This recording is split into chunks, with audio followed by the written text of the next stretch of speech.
Picture this. You're 9 months pregnant, lying in the rain, bleeding, begging for help. Your husband looks down at you from his window with his mistress beside him and closes the curtain. That was my reality. But here's the twist. That moment wasn't rock bottom. It was the beginning of the most brutal takedown of a billionaire family this country has ever seen. My name is Sarah Mitchell, and I'm about to tell you how I went from compliance officer to chess piece in a $2 billion acquisition scheme. How I discovered my entire marriage was a business transaction. How they tried to take my baby, frame me for federal crimes, and erase me completely. And how I turned their own weapons against them so viciously that their empire crumbled in 90 days. This story has secret recordings, hidden spreadsheets listing 8 victims, a housekeeper who risked everything, courtroom bombshells, and a revenge so cold-blooded they're still trying to recover. By the end, you'll understand exactly why some people said I went too far and why I have zero regrets. But I need something from you first. Hit that subscribe button right now because this story is long, it's dark, and if you click away, you'll never know how a woman left for dead became the most dangerous enemy a billionaire family ever made. Drop a comment if you've ever ignored red flags in a relationship. You're about to see why that's so dangerous. Now, let's begin where it all started. A conference room in Boston and a man who was way too interested in my company's patents. It started in June of 2021 at the Boston Corporate Finance Summit. I was 26 years old, working as a compliance officer at Meridian Analytics, a mid-sized firm with about 200 employees. We held patents for AI-driven risk assessment software. Nothing glamorous, but solid work. I was good at my job. Careful, detail-oriented, the kind of person who reads the fine print. I should have read the fine print on James Crawford. He approached me at the networking reception on the second night. I was standing by the bar, nursing a glass of wine, watching everyone else work the room with practiced ease. I'd always been better with spreadsheets than small talk. "You look like you'd rather be anywhere else," he said. I turned. He was tall, probably 6'2", with the kind of easy confidence that comes from never having to worry about money. Dark hair, blue eyes, expensive suit that fit too well to be off the rack. Later, I'd learn it was custom from a tailor in Milan. "Is it that obvious?" I asked. "Only to someone who feels the same way." He extended his hand. "James Crawford." I shook it. His grip was firm, warm. "Sarah Mitchell." "So, Sarah Mitchell from," he glanced at my name tag, "Meridian Analytics. Tell me about your company's patents. Are they exclusively licensed or available for acquisition?" I should have heard the alarm bells right then. Who opens a conversation asking about patent licensing? But I was flattered. Here was this polished, confident man, and he was interested in my work. "Available theoretically," I said, "but the board's not actively looking to sell. We're growing." "Growing's good," he said, "but sometimes the right offer comes along at the right time. Mind if I buy you another drink and we discuss industry trends?" I said yes. That was my first mistake. Over the next 8 months, James Crawford courted me with the precision of a military campaign. Flowers delivered to my office every Friday. Weekend trips to Vermont, to the Cape, to Montreal. He'd pick me up in his BMW and we'd drive for hours talking about everything. Or at least I thought we were talking about everything. Looking back now, I can see how carefully he controlled every conversation. He'd ask about my work, specific projects, who was on my compliance team, what patents we were protecting. At the time, I thought he was just interested in my life. Turns out he was gathering intelligence. He met my parents in September, 4 months in. We drove to Cleveland, to the suburbs where I grew up. My dad was a high school teacher. My mom was a nurse. They lived in a modest 3-bedroom ranch with a mortgage they'd been paying for 20 years. James was perfect. He helped my dad clean the gutters. He complimented my mom's pot roast. He asked thoughtful questions about their lives. After dinner, my mom pulled me aside in the kitchen. "He's wonderful, honey," she said, squeezing my hand. "Don't let this one get away." I didn't plan to. In October, James introduced me to his family. "I want them to meet you," he said. "You're important to me." We drove to the Crawford estate in Cape Cod, 50 acres of manicured grounds, a main mansion that looked like it belonged in a magazine, 3 guest houses. I'd never seen wealth like this outside of movies. Catherine Crawford met us at the door. James's mother was 58, blonde, elegant, with the kind of posture that suggested she'd attended finishing school. She looked at me the way you might look at a stain on expensive fabric. "A compliance officer," she said after James introduced me. "How practical." "Mother," James said, a warning in his voice. "I simply mean it's a sensible profession," Catherine said, but her smile didn't reach her eyes. Dinner was excruciating. Robert Crawford, James's father, barely acknowledged my presence. He sat at the head of a table that could seat 20, reading the Wall Street Journal while we ate. When I tried to make conversation, he'd grunt and turn the page. James's sister Claire was there with her husband Tom and their 2 kids. She was friendly enough but distant, like she'd learned not to get too attached to James's girlfriends. On the drive home, I was quiet. "They'll warm up to you," James said, reaching for my hand. "They're just protective. Your mom hates me. She doesn't hate you. She's old money, old Boston. It takes time for her to accept people." "Because I'm from Cleveland?" "Because you're not from their world, but you're from my world now, and that's what matters." I wanted to believe him. In February of 2022, James proposed. We hiked Mount Washington, my favorite trail. When we reached the summit, there were rose petals frozen in the snow. "A photographer just happened to be there," he claimed. The diamond ring was 4 carats. I learned later it cost $180,000. "Sarah Mitchell," James said, down on one knee, "you're the most genuine person I've ever met. You make me want to be better." "Will you marry me?" I said yes, crying, feeling like Cinderella, like I'd finally made it. The photographer wasn't random. I know that now. None of it was random. We got married in June of 2022 at the Crawford estate. 200 guests attended. My side of the aisle was teachers, nurses, working-class people who'd saved up to buy new suits for the occasion. His side was senators, CEOs, people who owned boats and second homes and spoke casually about their investments. My dad gave a toast. "Sarah worked so hard to get here," he said, his voice thick with emotion. "We're so proud of her." I saw Catherine's face across the room, barely concealed disdain. 2 days before the wedding, James presented me with the prenup, 40 pages of legal language. His lawyer walked me through it quickly, too quickly. "Just a formality," James said. "It protects both of us. Every family does this." I signed. I signed because I loved him, because I trusted him, because I wanted to get married, and this seemed like just another piece of paperwork. I signed page 38 without reading it carefully. Buried in the legalese, wife waives rights to marital property acquired through business mergers during marriage term. I didn't understand what that meant. I assumed it was standard. At our wedding, I danced with my dad to "What a Wonderful World." I wore my mother's altered vintage lace dress. I looked at James across the dance floor and thought, this is it. This is my fairy tale beginning. Looking back, I can see now that the photographer wasn't random. The proposal was staged. Every moment was calculated. But in that moment, I felt chosen, special, like I'd finally made it into a world where I belonged. 2 weeks after our wedding, while James and I were on our honeymoon in Italy, Crawford Industries announced the acquisition of Meridian Analytics. My phone exploded with messages from former colleagues. "Did you know about this? Why didn't you tell us?" I didn't know. I was in Rome eating gelato, completely blindsided. "James," I said, showing him my phone, "your father's company is buying mine." "Oh, that," he said. "Dad's been working on that deal for a while. I didn't want to stress you out before the wedding." But the timing, coincidence, these deals take months to come together. I wanted to believe him.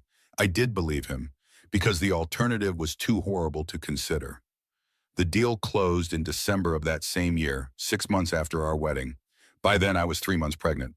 We moved into guest house number 2 at the Crawford compound. 4,000 square feet, which sounds enormous until you see it dwarfed by the 18,000 square foot main mansion where Catherine lived. Robert had his own wing. Claire and her family lived in guest house number 3. Everything about the compound felt like a test I was failing. Catherine hosted Sunday dinners in the main mansion's formal dining room. They weren't dinners so much as board meetings disguised as family time. The topics were always the same: business acquisitions, political donations, maintaining the family legacy. I'd try to contribute, share something about my day, my work. Catherine would smile that thin smile and say, "That's sweet, dear," in a tone that made me feel like a child interrupting adult conversation. Robert rarely looked up from his newspaper. When I spoke, he'd turn the page. Claire was polite but kept her distance. Once, after a particularly awkward dinner, I caught her in the hallway. "Does it get easier?" I asked. She looked at me with something like pity. "You'll get used to how things work here," she said. "Eventually." I tried to fit in. God, I tried. I took cooking classes to learn Catherine's family recipes. I volunteered at Crawford Foundation charity events, wearing the right clothes, saying the right things. I learned to play tennis, Catherine's sport. I bought designer clothes with my salary, trying to look the part. Catherine would look me over and say, "That's an interesting choice," in a way that made me want to disappear. In December, 6 months into our marriage, I discovered I was pregnant. I told James first. We were in our bedroom, and I'd taken 3 tests to be sure. "James," I said, holding out the positive test, "we're going to have a baby." He froze, just stopped moving, stared at the test. "That's wow," he said finally. "We weren't planning this yet. Not 'I love you,' not 'I'm so happy,' just we weren't planning this yet." "But it's good, right?" I said. "We're married, we're stable." Yeah, of course. It's just, okay, we'll figure it out." Something in his tone made my stomach drop, but I told myself he was just surprised. He'd come around. At the next family dinner, I announced the pregnancy. I'd practiced how I'd say it, imagining Catherine's face softening, Robert maybe putting down his newspaper. "We have news," I said, taking James's hand. "We're pregnant." Silence. Complete, crushing silence. Catherine's wine glass stopped halfway to her mouth. Robert looked at James with an expression I couldn't read. James stared at his plate. Then Rebecca Hayes, who'd been introduced as the head of strategic acquisitions and had been joining family dinners more frequently, spoke. "Congratulations, Sarah," she said, her voice smooth. "Pregnancy is such a transformative time." Something in her tone made my skin crawl, the way she emphasized transformative, like it was a warning. In January, when I was 7 months pregnant, I was looking for a phone charger in James's home office. I opened his desk drawer and found a folder labeled Meridian Acquisition, Q4 2022. Curious, I opened it. Inside was a timeline. The acquisition talks had started 18 months earlier. 18 months. That meant they'd started in December of 2021, 6 months before James and I even met. But that couldn't be right. Could it? I looked closer. Every document was dated. The initial offer, January 2022. The first negotiation meeting, March 2022. We'd gotten married in June. The deal was announced 2 weeks after our wedding. My hands started shaking. I pulled out my phone and checked the dates again. James approached me at the conference in June of 2021. Crawford Industries had started pursuing Meridian 6 months later. That meant they'd identified my company as a target while James was courting me. I sat down hard in his desk chair. My heart was pounding. "Sarah, what are you doing in here?" I looked up. James stood in the doorway, his expression unreadable. "The Meridian acquisition," I said. "When did your father start pursuing it?" "I don't know. Dad handles that stuff." "According to these documents, the talks started before we even got married." "Sarah, I'm not involved in acquisitions. That's not my department." "But you're VP of Strategic Development." "Baby, are you really accusing me of something?" "Of what exactly? Marrying you because of your job?" He laughed, but it sounded forced. "That's paranoid." "I'm not accusing. I'm asking. Pregnancy hormones can make you emotional, anxious. Maybe you should talk to your doctor about it." I stared at him. Was I being paranoid? The timeline was suspicious, but maybe it really was just coincidence. Maybe I was inventing connections that weren't there. "You're right," I said finally. "I'm sorry, I'm just stressed." He crossed the room and pulled me into a hug. "I love you," he said into my hair. "I love this baby. Don't let your anxiety ruin what we have." I wanted to believe him so badly, because the alternative, that I'd been nothing but a business transaction, was too horrifying to accept. In February, when I was 4 months pregnant, James started working late. Every night, He'd text that he'd be home by midnight. I'd wake at 2 in the morning and he still wouldn't be home. When I'd text, he wouldn't respond. He'd arrive at 3 in the morning with some excuse about his phone dying. In March, there was a Crawford Foundation charity gala. Catherine told me it was cocktail attire, 7 p.m. I arrived in a knee-length navy dress, tasteful and professional. Everyone else was in floor-length gowns. Everyone. I was the only woman not in formal wear. Catherine saw me, and her eyes lit up with something like triumph. "Oh, Sarah," she said, loud enough for nearby guests to hear. "Didn't I mention it's black tie? Must have slipped my mind." The photographer took pictures all night. Me, visibly underdressed, standing next to women in designer gowns. Those photos would later appear in media coverage, used to show how I'd never fit into high society. Rebecca started appearing at family dinners more frequently, not just monthly, but weekly. She'd sit next to James, touch his arm. When she laughed at his jokes, Catherine would watch with obvious approval. "Rebecca's brilliant," James told me one night. "Dad's grooming her for the executive team." I watched them across the dinner table. The way Rebecca's hand lingered on James's sleeve. The way Catherine smiled at her. The way I was slowly being erased. One night in April, I was in the bathroom during family dinner. I heard Catherine and her sister Vanessa talking in the hallway. "Well, she's not what we hoped for," Catherine said, but the Meridian acquisition went through. "And now she's pregnant," Vanessa replied. "What are you going to do about that?" "Let it run its course. We have options." I stood frozen in the bathroom, hand on my belly, feeling my baby kick. That night, I confronted James.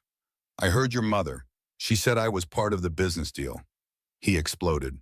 "You were eavesdropping on my family in their own home?" "I was in the bathroom. You're being paranoid, creating drama where there isn't any. My mother said no such thing. You're inventing it." I started to cry, hormones and exhaustion and fear overwhelming me.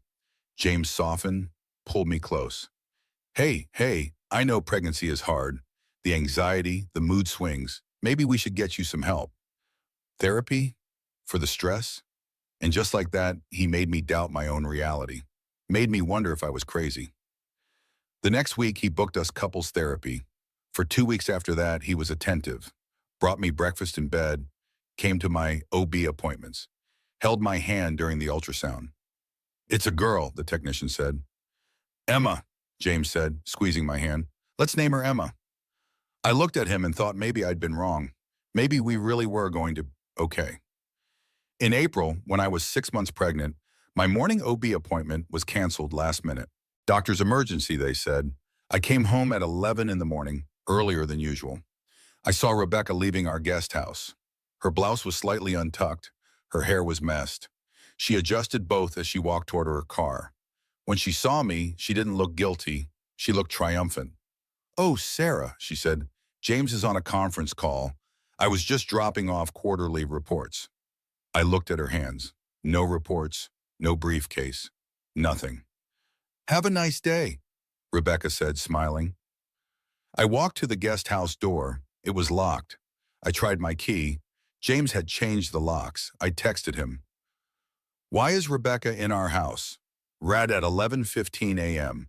No response until 6 p.m. She dropped off work stuff. Stop being weird. That's when I knew. Not suspected. Knew.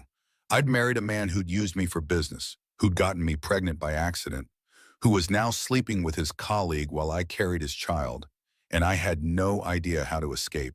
I didn't confront James about Rebecca. I'd learned from the last confrontation. He'd just gaslight me, make me doubt what I'd seen with my own eyes. Instead, I started documenting everything. I bought a journal and hid it in Emma's baby book. Every incident, every strange comment, every time Catherine was cruel or James lied. I took screenshots of text messages. I checked our credit card statements. In late April, when I was 6.5 months pregnant, I did something I never thought I'd do. I hired a private investigator. His name was Frank Williams, a retired Boston cop who specialized in infidelity cases. I used $3,000 from my personal savings account, money I'd earned before the marriage. "Ma'am," Frank said when we met at a coffee shop 20 miles from the compound, "I'll be honest with you, 90% of the time, when someone hires me for this, They're right about what they suspect. I need to know, I said. I need proof. Give me 2 weeks. 2 weeks later, I met Frank in a Target parking lot. He handed me a manila envelope. I'm sorry, he said. Inside were photographs. James and Marika entering the Peninsula Hotel in downtown Boston. The timestamp showed they'd been meeting every Thursday afternoon for 18 months. 18 months. The affair had started 5 months before James even met me. There were credit card receipts, room charges, bottles of wine, room service, all charged to James's corporate card as business expenses. And then the bombshell. The woman, Frank said carefully, she's pregnant, about 16 weeks along. I stared at him. What? I followed her to an OB appointment. She's 4 months pregnant, due late October. I was due mid-August. He'd gotten us both pregnant within 2 months of each other. I sat in my car reading the report, shaking. An older woman knocked on my window. Honey, are you okay? She asked. I couldn't speak. I just shook my head. She opened my passenger door and sat down. I've been pregnant 4 times. I know pregnancy trouble when I see it. But that, she gestured at the report in my hands, that's heartbreak trouble. Do you have someone to call? I don't know anymore, I whispered. Then you call someone now. You don't go through this alone. My name is Grace. She wrote her number on a napkin. If you need anything, you call me. You're stronger than you think. Remember that. After she left, I called Lauren Anderson. We'd worked together at Meridian before the acquisition. She'd since moved to a competitor firm. Sarah, she said when she answered. Oh my God, I've been wanting to call you for months. What do you mean? After the acquisition, your name came up in some weird context, like maybe your role in compliance was compromised. I think you need a lawyer, Sarah, a good one. Can you meet me? That's when I realized the affair was just the surface. There was something much bigger happening, and I was trapped right in the middle of it. The Crawfords knew I knew. I'm not sure how, but they knew. Maybe Rebecca told them. Maybe they'd been monitoring my activities. Either way, they pivoted to phase 2 of whatever plan they had been executing. Complete isolation. It started small. James moved to the guest bedroom. The doctor said you need space for pregnancy comfort, he claimed, even though no doctor had said that. Family dinners continued, but I stopped being invited. I'd see them through the windows of the main mansion. Catherine and Robert and James and Rebecca eating together. When I asked about it, James said, "Oh, was that tonight? I thought you'd want to rest." Then Catherine asked for her car back. She'd gifted me her old Mercedes when I moved in, said I needed reliable transportation. Now she said there were insurance issues, but I need it for doctor's appointments, I protested. You can use Uber, she said, or ask James. I asked James. He said he was too busy. My mail stopped coming to the guest house. I found out it was being forwarded to the main mansion. Catherine was sorting it. Making sure you don't miss anything important, she said. My OB/GYN called in early July. Sarah, I'm so sorry, but I have to refer you to another practice. Why? Your insurance, it's showing you're out of network now. That's impossible. Crawford Industries has premium coverage or Chohani coverage. According to our system, you've been moved to a different plan, catastrophic coverage only. I checked. She was right. James had requested the change through HR. Prenatal care wasn't covered unless it was an emergency. Every good practice I called was full. No one was taking new patients. Finally, I found a clinic 50 miles away. To get there without a car, I had to take a 2-hour bus ride. I was 8 months pregnant, taking the bus to prenatal appointments. In late June, at 38 weeks pregnant, I couldn't take it anymore. I know about Rebecca, I said. We were in the kitchen. James was making coffee like it was any normal morning. He didn't even look up. Good. Saves time. What? Did you really think this was real? He turned to face me and his expression was completely cold. The mask was gone. You're a compliance officer from Cleveland, Sarah. My family owns $2.1 billion in assets. You were always temporary. Then why marry me? Your company held the patents we needed. Marrying you expedited the acquisition. We saved 18 months of negotiation. And the baby? Unfortunate timing, but we'll manage it. I felt like I'd been slapped. I want a divorce. No, you don't. Because if you file, I'll destroy you. That prenup you signed? Read page 38, paragraph 12. I went back to the guest house and read the prenup. Really read it this time. If I initiated divorce in the first 5 years, I got $50,000 total. If he initiated it, I got $250,000. Either way, it was nothing compared to what I'd need to fight them. That night, I sat alone in the guest house. I could hear laughter from the main mansion. I looked through the window and saw a celebration. Rebecca was there. Catherine was touching her pregnant belly approvingly. Robert was raising a champagne glass. They were celebrating the baby that mattered, not mine. I opened my laptop and created a document. Everything they've done, I titled it, and I started writing. Every incident, every date, every witness. I realized something that night. They'd been systematically destroying me because they thought I was weak. They were right, I had been weak. But that night I decided if they were going to destroy me anyway, I was taking them down with me. I didn't sleep that night.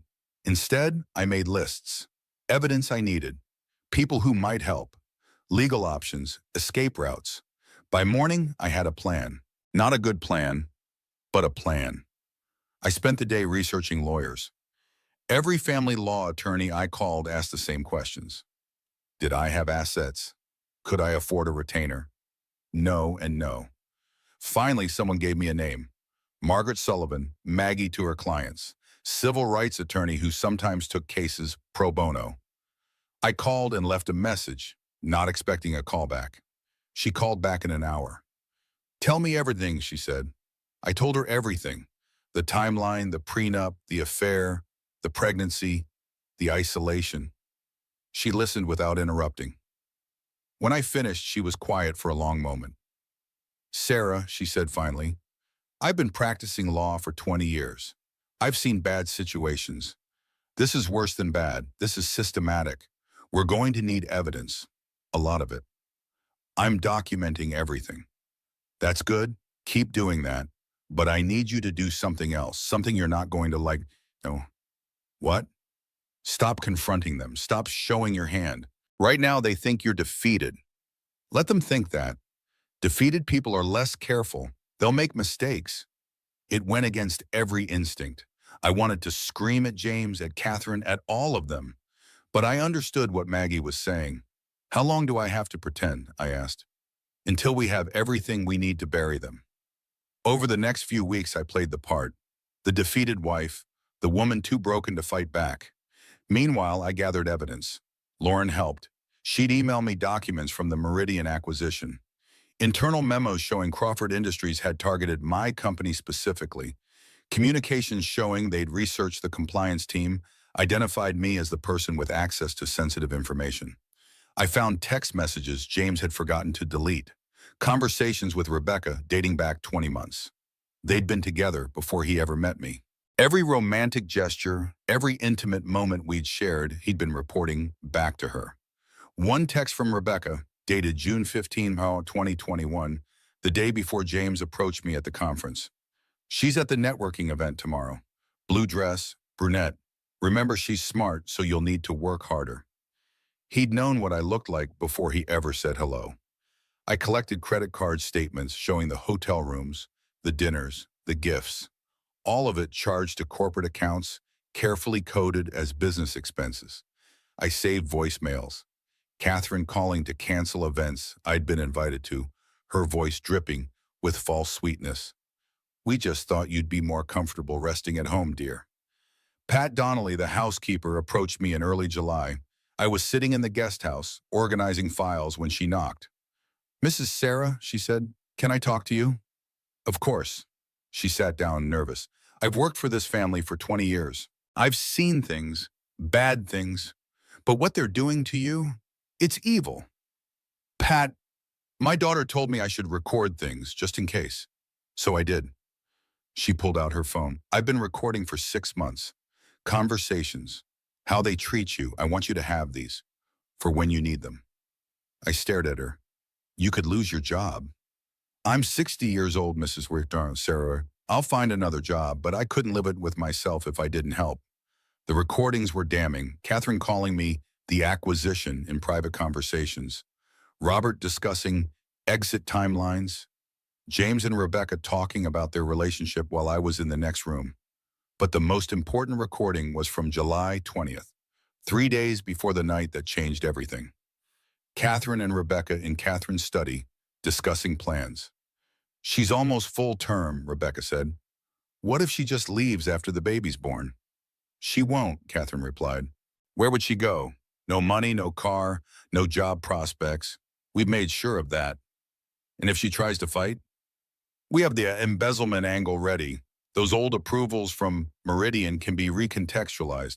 Our legal team is drafting the documents now. Won't that be hard to prove?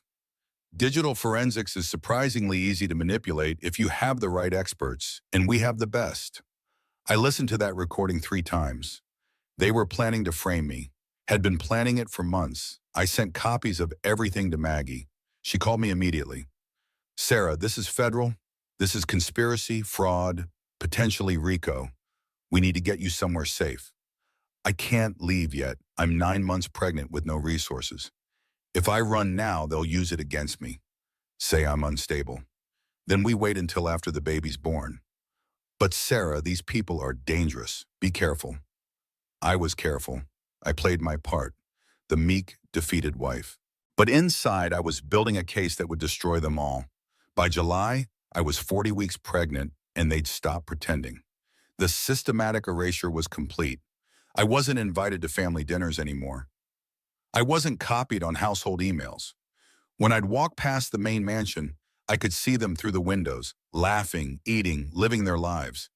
I was a ghost of my own marriage. James had moved his things completely out of the guest house. He was sleeping in the main mansion now, in his old childhood bedroom. Or maybe in Rebecca's room at her apartment. I didn't know, and he didn't bother lying about it anymore. My credit cards were frozen. I checked my bank account one morning and found 47 cents. The joint account had been drained. James had moved everything to his personal account, one I'd never had access to. I couldn't buy groceries. I couldn't pay for gas even if I had a car. I couldn't do anything. I called my parents. My dad answered. Sarah, honey, we've been so worried. Dad, I need help. I need to come home. Silence. Then, baby, we talked to a lawyer. The prenup. If you leave now, you get nothing. And they said they'll sue for emotional distress to the baby. They'll sue us for interference. They threatened you? They called us yesterday, said if we help you leave, they'll sue us for everything we have. We could lose the house, honey, your mom's retirement, everything. I understood. I didn't blame them. The Crawfords had more money than God and no conscience about using it. It's okay, I told my dad. I understand. We love you, he said, crying. I love you too. I was truly alone. Lauren came by when she could, sneaking food and supplies. She parked down the road and walked up, avoiding the main house. But she had her own job, her own life. She couldn't be there all the time. My clinic called on July 15th, my due date. Sarah, you're full term. We should see you for a checkup. I don't have transportation. Can family help? I laughed. It came out bitter. No, they can't. We can arrange medical transport if it's an emergency. It's not an emergency. Baby's moving fine. I'm fine. I wasn't fine. I was trapped. 40 weeks pregnant, no car, no money, living in a guest house owned by people who wanted me gone. On July 20th, 40 weeks and 5 days pregnant, I felt strong contractions.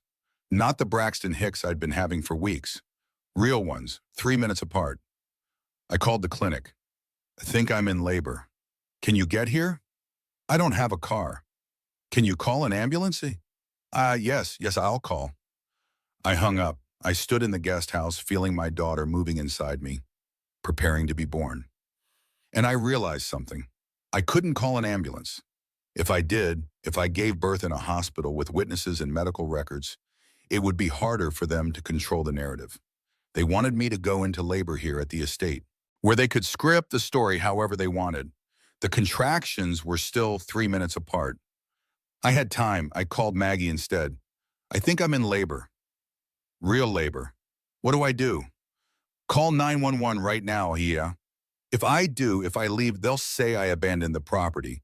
They'll use it. Sarah, your safety and your baby's safety, I know, I need to wait as long as possible. Build the strongest case possible.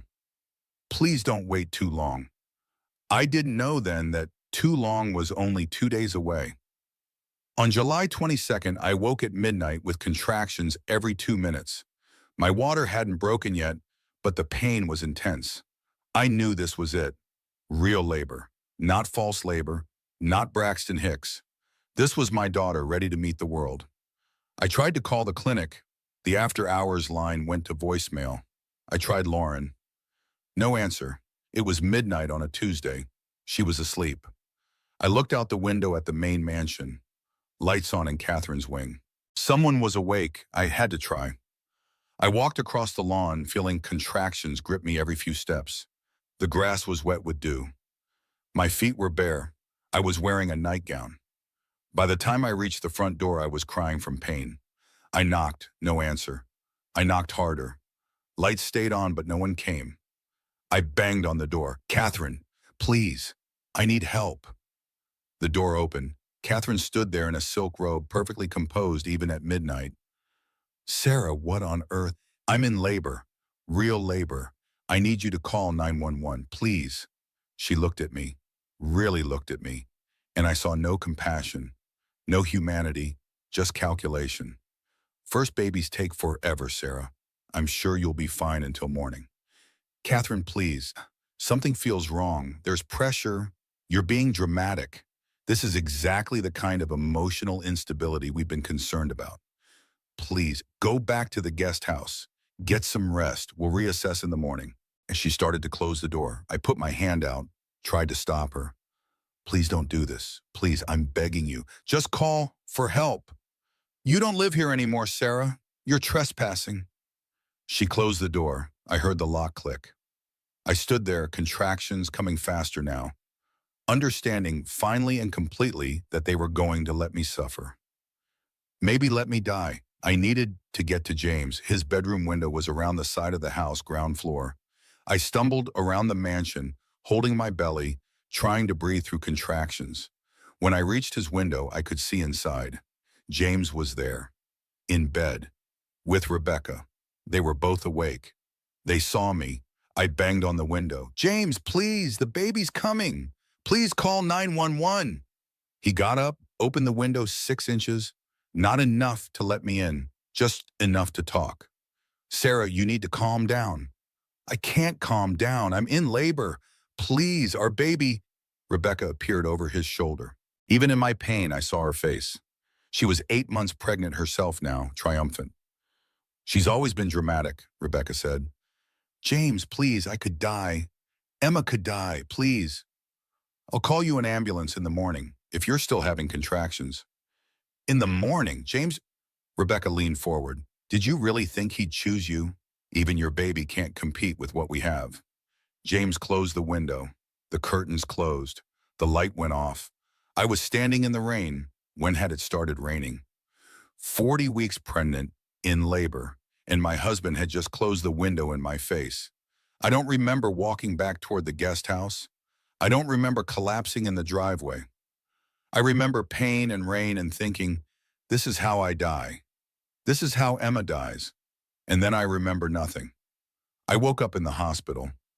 The first thing I saw was white ceiling tiles. The second thing was Pat Donnelly's face. You're okay, she said, gripping my hand. You're both okay. Emma, she's here. She's in the NICU for observation, but she's okay. 5 pounds, 8 ounces. Small but healthy. I started crying, relief, exhaustion, trauma all hitting at once. What happened? I asked. Pat's face hardened. I found you. I came to work early, around 3 a.m. You were unconscious in the driveway. I called 911 immediately. How long was I? The ambulance said you'd been there at least an hour, maybe longer. You were hypothermic, hemorrhaging. Another 30 minutes and you wouldn't have made it. An hour. I'd lain in the rain for an hour while the Crawford family slept in their warm beds. They left you to die, Pat said quietly. They knew. Catherine saw you, James saw you, and they left you there. A doctor came in. Dr. Martinez, young, competent looking. Ms. Mitchell, you had a placental abruption. Very serious. Emergency C-section. You lost 2 liters of blood. You're lucky to be alive. Can I see her? Can I see Emma? Soon. Let's make sure you're stable first. Over the next few hours, I learned what happened. Pat had chased the ambulance. Catherine had met the paramedics at the door and told them I'd broken in and wasn't family. Pat had corrected her, gotten in the ambulance with me, despite Catherine firing her on the spot. The emergency C-section had saved both our lives. The doctor had noted in my chart, suspected medical neglect. Patient claims family refused to call for help. By afternoon, I was strong enough to see Emma. They wheeled me to the NICU. She was in a clear bassinet, sleeping. Perfect. 10 tiny fingers, 10 tiny toes. My daughter. Hi, Emma, I whispered. I'm your mama, and I promise you I will never let anyone hurt you like they tried to hurt us. Never. I meant it. On the second day, the hospital social worker came by. Ms. Mitchell, there are some concerns, medical concerns. Do you have somewhere safe to stay when you're discharged? I can call a friend.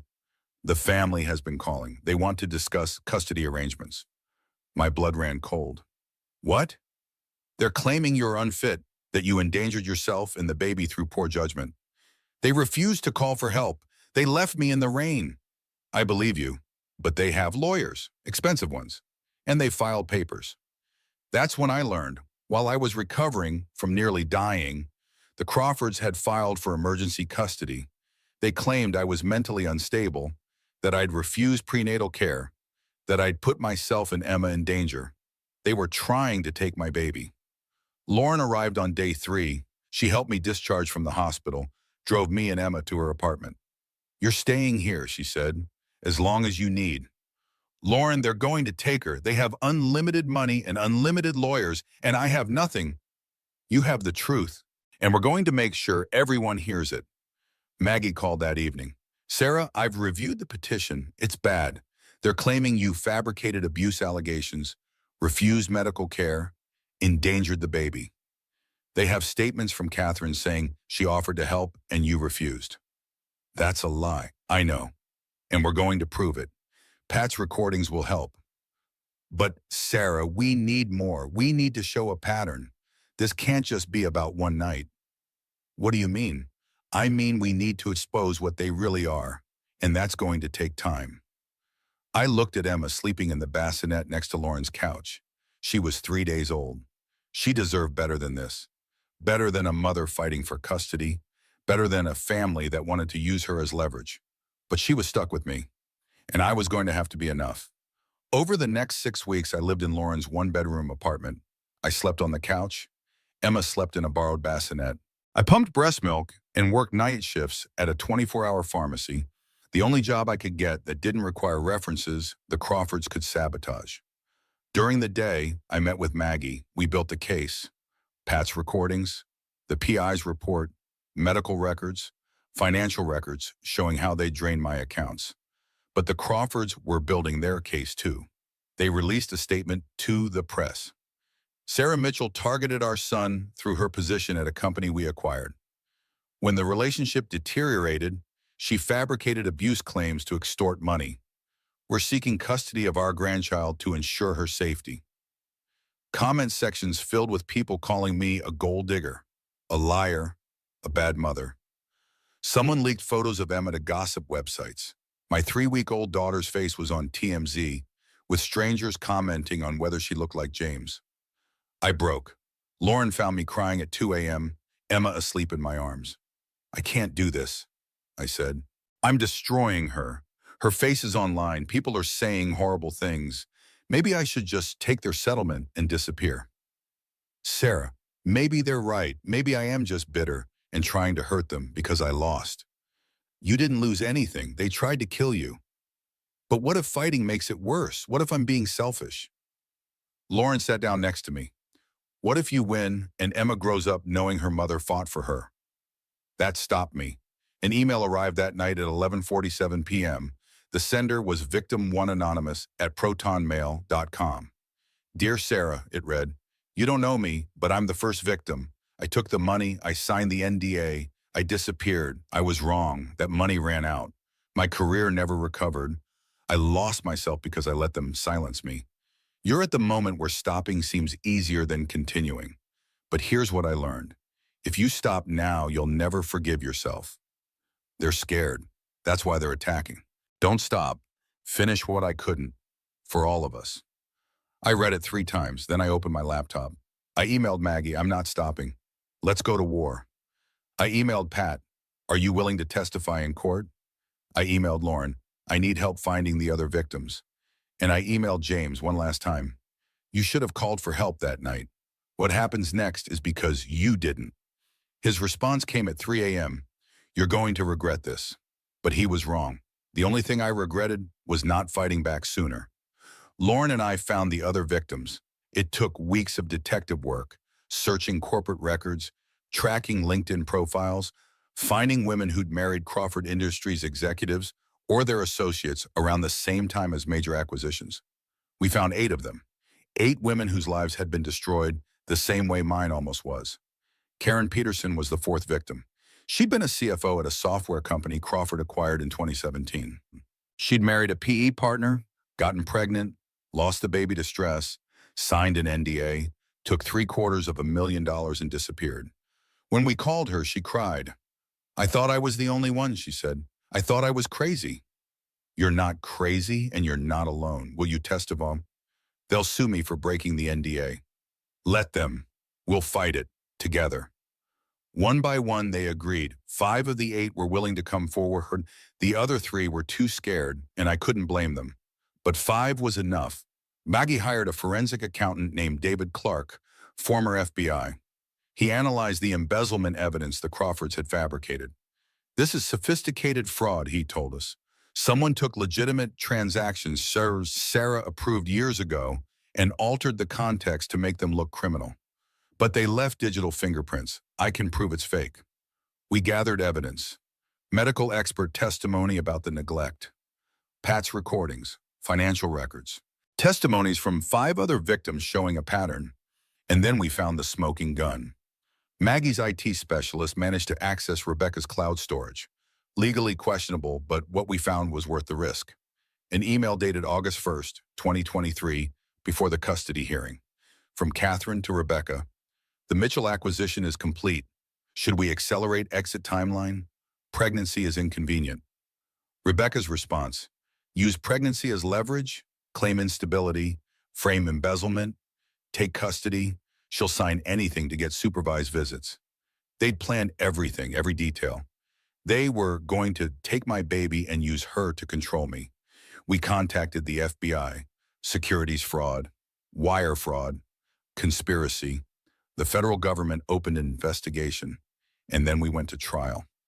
The courthouse steps were packed with reporters. I arrived carrying Emma, now 3 months old, wearing a simple navy suit. The Crawfords arrived with an entourage of 8 lawyers, Catherine and Chanel, Robert in a $10,000 suit. The trial lasted 6 days. Pat testified first. She played her recordings in open court. Catherine calling me the acquisition. James discussing exit timelines with Rebecca. Robert saying I'd served my purpose. The jury looked horrified. Then Pat played the video from the night of Emma's birth. Grainy phone footage of me banging on Catherine's door, begging for help. Catherine saying, go back to the guest house. We'll reassess in the morning. Several jurors were crying. The medical expert testified. Ms. Mitchell's delay in receiving care bordered on manslaughter. She should have died. Her baby should have died. The fact that they didn't is miraculous. David Clark testified about the fabricated embezzlement evidence. This is textbook fraud, sophisticated, intentional, designed to destroy Ms. Mitchell's credibility. The 5 other victims testified. One by one, they told their stories. The pattern was undeniable. Then Claire Crawford took the stand. The courtroom went silent. Catherine tried to leave. The judge ordered her to stay. Claire looked at me. I'm sorry I didn't help you sooner. I was a coward. I'm done being a coward. She testified about family meetings where they discussed the Sarah problem. She provided 10 years of financial documents showing how the family controlled members with money. She read emails between Catherine and Rebecca planning my destruction. When the prosecutor showed the email about using my pregnancy as leverage, Catherine stood up and screamed, "That's taken out of context." The judge threatened her with contempt. On day 5, I testified. I told the truth. All of it. The conference room where we met, the courtship, the wedding, the discovery, the isolation, the night I almost died. Crawford's lawyer tried to break me on cross-examination. You signed a prenup knowing the terms. I signed it because I loved him and trusted him. That made me naive, not complicit. You're seeking millions in damages. I'm seeking justice. The money is just how we keep score in this country. Aren't you really just angry your plan didn't work? I looked at him. My plan was to have a family, to love someone who loved me back, to raise my daughter in a home filled with warmth. That plan didn't work because they were never capable of love, only strategy. So yes, I'm angry, and I'm here to make sure they can't do this to anyone else. The courtroom was silent. Maggie asked me one final question. Sarah, if they offered you $10 million right now to drop this case and sign an NDA, would you take it? No, Abdaso. Why not? Because Emma deserves to grow up in a world where powerful people face consequences. And because every woman who comes after me deserves to know you can fight back and win. After 6 days, the jury deliberated for 6 hours. The verdict came on November 15th, 2023. The jury found for me on all counts: fraud, emotional distress, medical neglect, conspiracy, damages, $4.2 million, full custody to me. James could have supervised visitation once monthly. Catherine, Robert, and Rebecca had to stay 500 yards away from me and Emma at all times. The judge also referred the case to the state attorney general for criminal prosecution. When they read the verdict, I collapsed into Maggie's arms. The Crawfords sat in stunned silence. Outside, the media erupted. We'd won. The day after the verdict, Michael Thompson's article published in The Atlantic. The acquisition strategy: how a billionaire family weaponized marriage. 15,000 words, meticulously sourced, detailing all 8 victims and the systematic pattern. It went viral. 40 million views in 48 hours. Hashtag Crawford Exposed trended worldwide. The dominoes fell fast. Week 1, the FBI opened a full investigation. The SEC announced an inquiry into Crawford Industries. The IRS triggered an audit. The Massachusetts Attorney General filed criminal charges against James, Rebecca, Catherine, and Robert. Week 2, Crawford Industries stock crashed, losing 67% of its value. The board forced Robert to resign as CEO. Major investors pulled out. Week 3, the criminal trial was scheduled. Rebecca's baby was born a week early, stress-induced. James moved out of the family estate. Catherine was placed under house arrest pending trial. By December, they'd accepted plea deals. Rebecca got 6 years federal prison for conspiracy and wire fraud. James got 4 years and testified against his parents. Catherine refused the deal, went to trial, was convicted, and got 3 years plus 5 years probation. Robert accepted 18 months plus $15 million in fines. Crawford Industries filed for bankruptcy protection. $2.8 billion in debt was revealed. Hidden offshore accounts were discovered. The SEC seized assets. The company was sold to a competitor for parts. The court established a victims fund from Crawford assets. All 8 women were compensated. $23 million distributed. The empire we thought was untouchable collapsed in 3 months. By March of 2024, I'd settled into a new life. I bought a small house in Newton with my settlement money. 3 bedrooms, nothing fancy, but it was mine. Emma had her own room with yellow walls and a window that got morning sun. I worked as a consultant for law firms, identifying financial abuse in corporate structures. $300 an hour, 20 hours a week. I also spoke at conferences about my experience. $5,000 per appearance. Emma was 6 months old, healthy, happy, hitting every milestone. She had no memory of the trauma. She was surrounded by love. Me, Lauren, who was her godmother, Pat, who she called Grandma Pat, Claire, who was slowly rebuilding our relationship. I was in therapy twice a week. PTSD diagnosis, anxiety medication. I had nightmares about the rain, about the driveway, about Catherine's face closing the door. Some days I couldn't get out of bed, but I was healing slowly. Lauren introduced me to David Green in June of 2024. He taught at a preschool, had kind eyes, an easy smile. We became friends, just friends. I wasn't ready for anything more. Emma met her father once a month in a supervised setting. She didn't call him Daddy. She called him James if she called him anything. At 18 months old, she didn't understand who he was. Maybe that was for the best. James had been released after 18 months for good behavior. He worked at a car dealership now. He'd lost everything, his family's money, his reputation, his freedom. When he came to visits, he looked smaller somehow. Broken. Good, I thought sometimes. Then I'd feel guilty for thinking it. In August of 2024, I established the Mitchell Foundation, a nonprofit providing legal support for women fighting powerful families.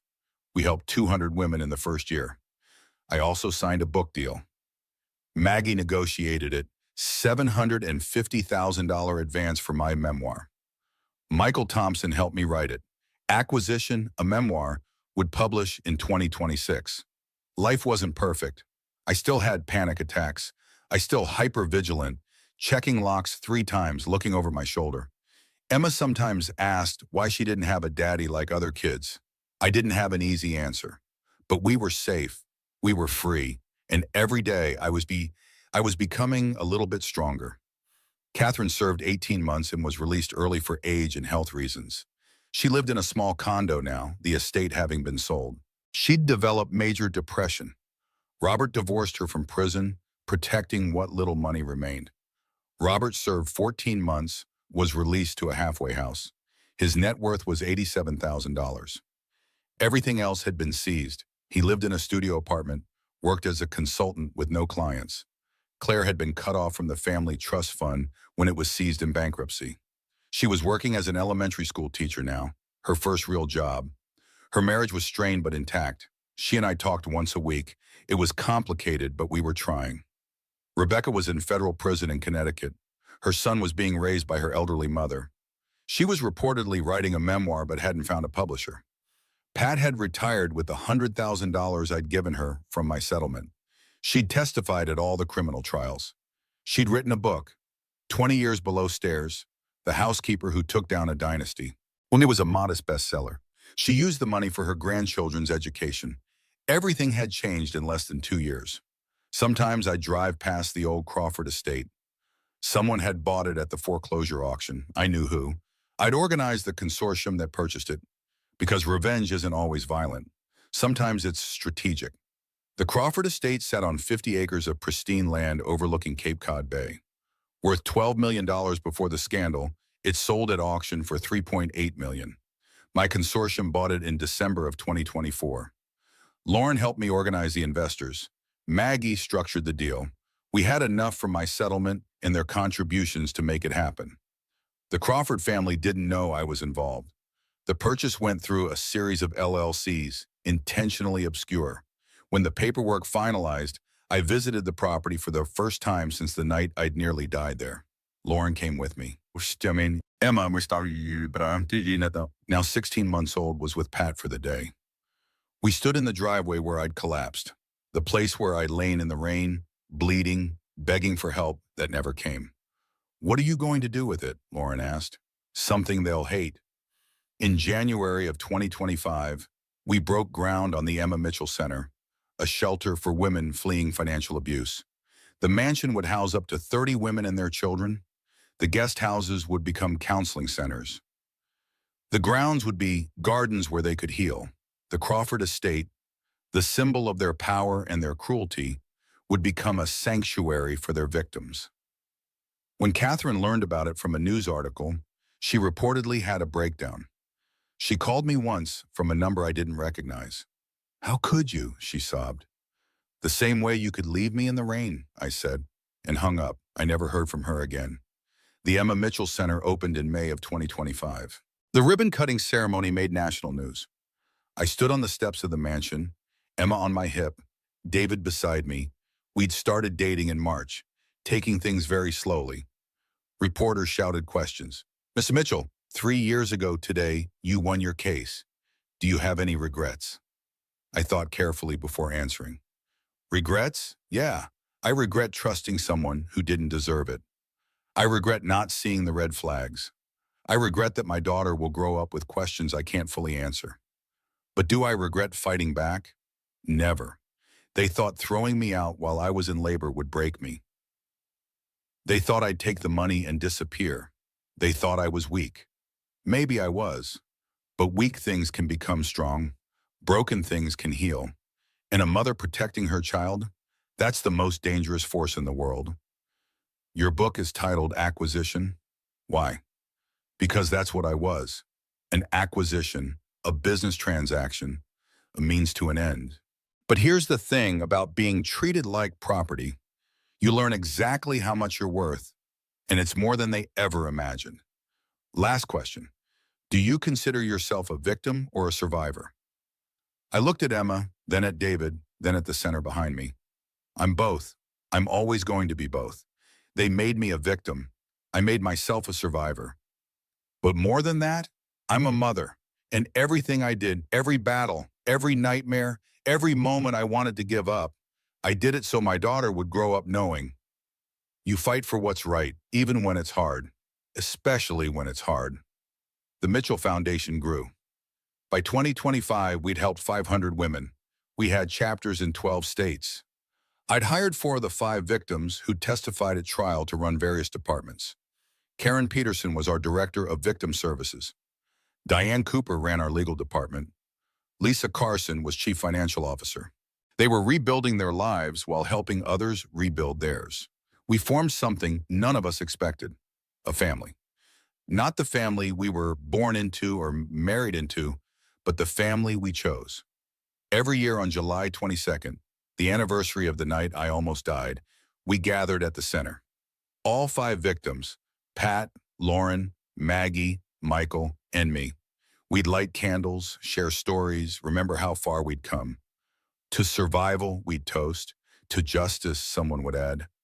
To revenge, I'd say. And everyone would laugh, because revenge done right isn't destruction, it's transformation. It's taking the worst thing that ever happened to you and making it mean something. My book published in March of 2026. Acquisition, a memoir, hit the New York Times bestseller list in its first week. Stayed there for 8 weeks. I went on a book tour, 20 cities.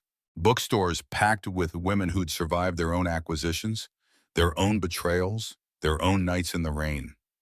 How did you keep fighting, they'd ask. I didn't keep fighting, I'd say. I kept surviving. Fighting was just what survival looked like for me. In interviews, people wanted to know about James. Do you hate him, they'd ask. No, I'd say honestly. Hate requires energy I don't want to give him. I pity him. He had everything, privilege, wealth, opportunity, and he used it to hurt people. That's not power, that's pathetic. Do you think he's changed? I think he got caught. There's a difference. Emma was 3.5 years old by then. Happy, bright, funny. She knew an age-appropriate version of the story. Mama had to fight bad people was how I explained it. She knew James was her biological father, but David was the one who came to her preschool plays, who taught her to ride a bike, who read her bedtime stories. In July of 2026, David proposed. Small proposal, just him and me and Emma at the beach. Emma was the one who handed me the ring box. David wants to be my real daddy, she said. Can he? I looked at David, kind, patient David who'd never rushed me, never pushed for more than I could give. Yes, I said, he can. We got married in November. Small wedding, 30 people. Emma was our flower girl. Lauren was my maid of honor. Pat cried through the whole ceremony. James sent a card. Congratulations, I hope you're happy. I didn't respond. I was happy. And I didn't need his permission or his blessing. I was also pregnant again. 5 months along with a Bay, due in March of 2027. Some people thought it was too soon. Are you sure you're ready? My therapist asked. I'm sure I want Emma to have a sibling who knows only love and safety, a sibling who'll never know what it's like to be born into a war zone. Life wasn't perfect. I still had nightmares. I still had panic attacks when it rained. I still checked the locks obsessively. Some days were harder than others. But Emma was safe. The center was helping women who'd once been where I was. The foundation was changing laws. The victims had found justice and community. And every December, I did something the Crawfords probably found absolutely brutal. I sent Catherine a Christmas card. No message, just a photo. Me, David, Emma, and later our son. Smiling, happy, thriving. I knew she received them. I knew because, once, her lawyer called and asked me to stop. Why? I asked. It's causing Mrs. Crawford significant emotional distress. Tell Mrs. Crawford that I experienced significant emotional distress when she left me to die in her driveway. If she doesn't like my Christmas cards, she can throw them away. The lawyer hung up, but I knew Catherine didn't throw them away. I knew because one of her former staff members told me she kept them in a drawer in her bedroom where she'd see them every day. Good, I thought. Let her see what she tried to destroy. Let her see that not only did I survive, I flourished. Let her see that every evil thing she did backfired so spectacularly that I turned her mansion into a shelter for abuse survivors. That was the brutal part. Not violence, not destruction, but making them watch every single day as I built something beautiful from the ashes of what they tried to burn down. 3 years after the verdict, I stood in the main hall of the Emma Mitchell Center for a media interview. Emma, now 3.5, played in the corner with the children of women staying at the shelter. My pregnant belly made it hard to bend down, but I was managing. A reporter from NPR was doing a feature on financial abuse in corporate America. She'd chosen me as the centerpiece of the story. Sarah, let me ask you something the public really wants to know, she said. The title of your book, the way you framed this story, a lot of people say what you did to the Crawford family was brutal. Do you think you went too far? I'd been asked this question 100 times. My answer was always the same. Let me tell you what brutal actually looks like, I said. Brutal is marrying someone as part of a business strategy. Brutal is getting someone pregnant and planning to take their baby from the moment of birth. Brutal is leaving a woman in labor in the rain for over an hour while she begs for help. That's brutal. And what you did? I held them accountable. I made sure they faced consequences for their actions. I took their mansion and turned it into a shelter. I took their reputation and used it to build awareness about financial abuse. I took every weapon they used against me and transformed it into something that helps others. If that's brutal, then I accept the label, but I call it justice. The reporter nodded, scribbling notes. Do you ever worry about how this will affect Emma? Having her story, your story, so public? Every day. But you know what I worry about more? Emma growing up in a world where powerful people never face consequences, where women are treated as acquisitions and no one speaks up. I'd rather she grow up knowing her mother fought than wondering why her mother stayed silent. After the interview, I walked through the center. 30 women currently in residence, 42 children, each one with their own story of financial abuse, manipulation, systematic destruction. I met with a few of them in the common room. Sarah, there were 3 Sarahs at the center. We went by our last names. Sarah Johnson was 28, fled from a tech executive in California who'd trapped her with debt and surveillance. Reading your book gave me courage, she told me. I thought I was the only one. I thought I was crazy. You're not crazy, and you're not alone. We're going to help you rebuild. How long did it take you to feel normal again? I thought about that question. 3 years post-verdict, 4 years post-trauma. I'm still working on it, I admitted. Some days are good. Some days I wake up at 3 a.m. convinced they're coming back. But it gets easier. The gaps between bad days get longer. She nodded, filing that information away. After I left the common room, I found Lauren in the administrative office. She'd quit her corporate job 6 months ago to work full-time as the center's executive director. You didn't have to give up your career for this, I told her. Not for the first time. I didn't give it up. I traded it for something better. Besides, someone has to keep you from turning this place into an anti-Crawford revenge museum. I laughed. It's not revenge if it's helping people. It's a little bit revenge. You literally turn their mansion into a monument to their failures. You send Catherine Christmas cards of your happy family. Last month you bought the building where James works just so you could be his landlord. That last one was pure business opportunity. Sarah. Okay, it was 10% revenge, but mostly business. She shook her head, smiling. I'm not judging. They deserve it. I just wanted to make sure you're doing okay. The pregnancy, The stress of the center, the book tour, the foundation, it's a lot. I'm okay, really. I have you, David, Emma, Pat, this place, the women we're helping. I'm more than okay. It was true. Some days the weight of it all threatened to crush me, but most days I felt purpose. The trauma hadn't disappeared, but I'd transformed it into something useful. That evening, David picked up Emma from the center's daycare. We drove home to our house in Newton, the three-bedroom with the yellow room in the garden. Over dinner, David had made his famous lasagna. Emma told us about her day. Miss Rachel said my mommy is famous, she announced. Did she? I asked carefully. She said you're on TV. Are you on TV? Sometimes, when people want to hear about the center. Why do they want to hear about it? This was the conversation I'd been dreading and preparing for in equal measure. Because the center helps people who need help, and people like to know about places that help people. Like how you needed help when I was born. David and I exchanged glances. Emma was smart, perceptive. She'd started putting pieces together. Yes, I said carefully. Like that. Was I born at the center? No, baby. The center didn't exist yet. You were born at a hospital. But before the hospital, you needed help? Yes. And James? She always called him James, never Dad or Daddy. He didn't help you? My throat tightened. No, he didn't. That was mean. Yes, it was. Is that why David is my real daddy?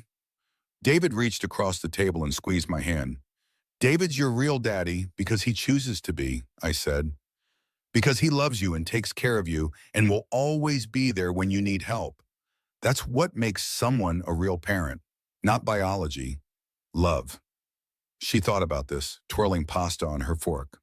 I love David. I love you too, Em, David said softly, but I don't love James. That's okay. You don't have to love someone just because they're biologically related to you.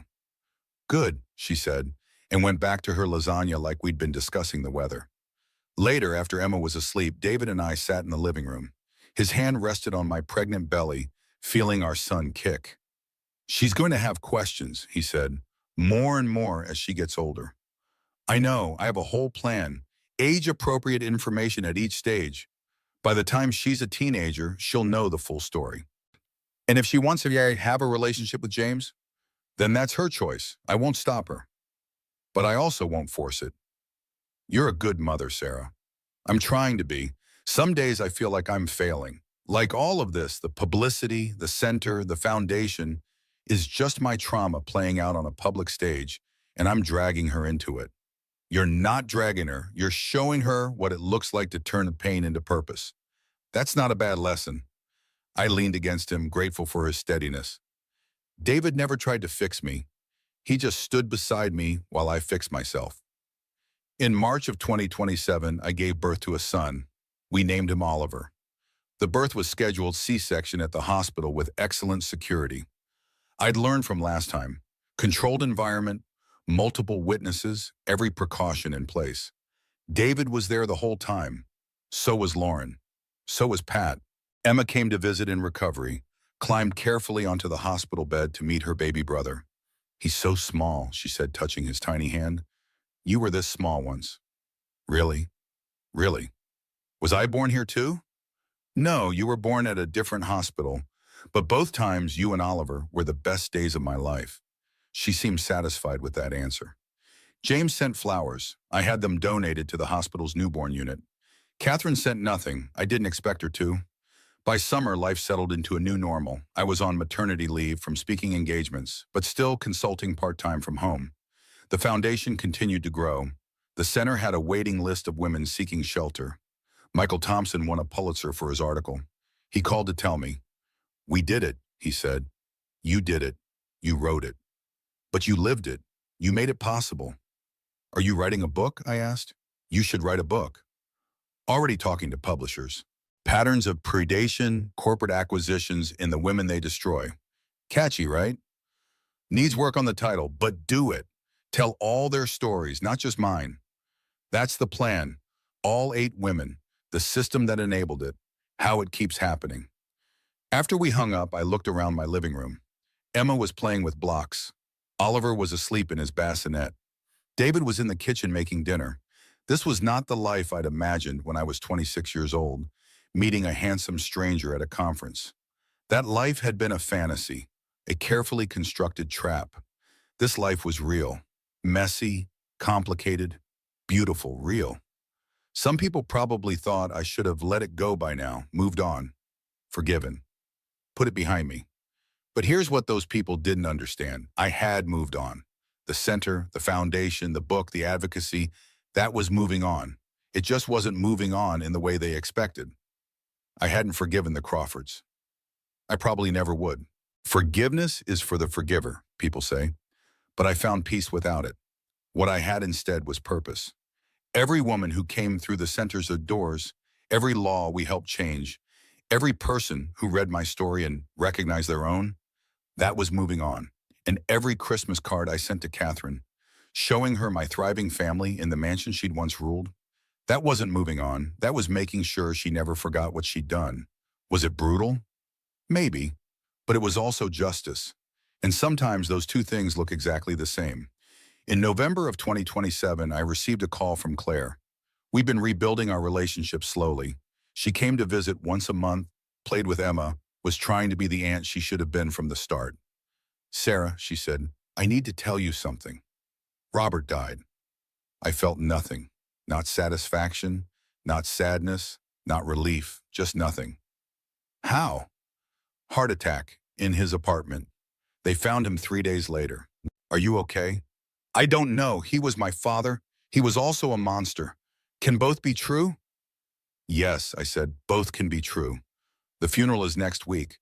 I don't expect you to come. I won't. But you should go if you need to. You're allowed to mourn him even after everything." "Thank you." After we hung up, David asked if I was okay. "I think I am," I said. "I thought I'd feel something, glad he's gone. Angry he never really paid. Something. But I just feel empty about it. That's probably healthy." "Is it? You've already processed what he did to you. His death doesn't change that. You don't have to feel anything about it if you don't." Emma came running in. "Mama, can we go to the center today? I want to see the new girl." "What new girl?" "The one with the baby. She's my age. Miss Lauren said we could play." I looked at David. He shrugged, smiling. "Your daughter wants to go to work with you." "She's really your daughter when she's being precocious. And she's definitely your daughter when she's helping abuse survivors at age 4.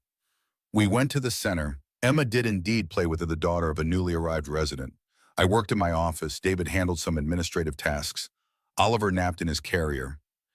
This was my life now. Taking my kids to work at an abuse shelter in a mansion I'd seized from my ex-husband's family. Writing books about financial abuse. Sending passive-aggressive Christmas cards to my former mother-in-law. Running a foundation that had helped 800 women in 3 years. It was weird. It was messy. It was mine. And here's what I learned through all of it. The greatest revenge isn't destruction.